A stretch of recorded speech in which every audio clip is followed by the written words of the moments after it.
once heard a story about a king, and the king wanted to find out how generous the people of his kingdom really were. So he dressed like a poor person and went out into the countryside to discover how generous, how kind the people of his kingdom were.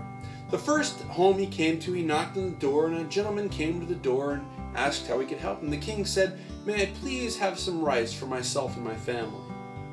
The man looked at the king and slowly walked away, and a few moments later came back with a cup filled to the top with rice. He handed it to the king, and the king thanked him for his generosity, and he made his way on.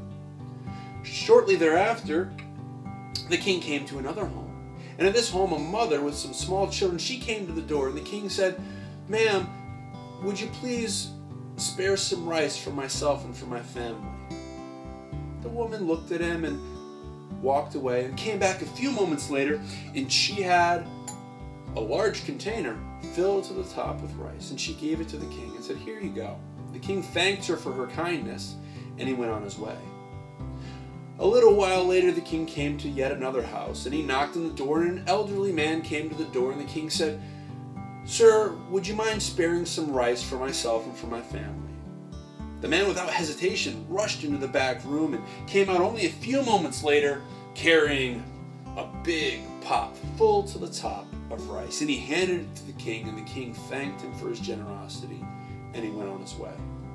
Well, the king went back to his palace, and he had one of his servants go out to those 3 homes that had been so generous, giving him the rice. And he said, "Bring them in."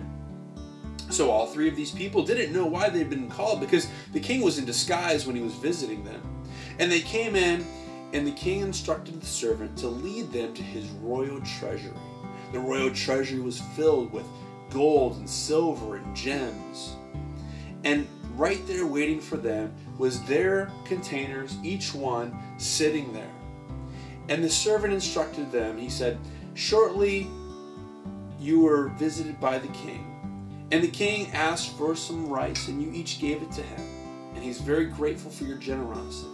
So the same measuring device that you used, you can use to gather as much out of his royal treasury as you want." Well, the person that had the small cup, I'm sure they were still happy, but don't you think they wished they were as generous as the older man, the person who had the whole pot full of now gems and precious things? Well, the Bible says in Luke 6:38 that with the same measure we use to bless other people, God uses to bless us. Now, do we want to bless other people a little bit or a lot? Now, sometimes we're not so sure about that. But if we change the question and say, would you rather God bless you a little bit or a lot? Well, we all want God to bless us a lot. So if we want God to bless us a lot, let's make sure that the measure we use to bless other people is big and generous and giving, so that God will bless us in return.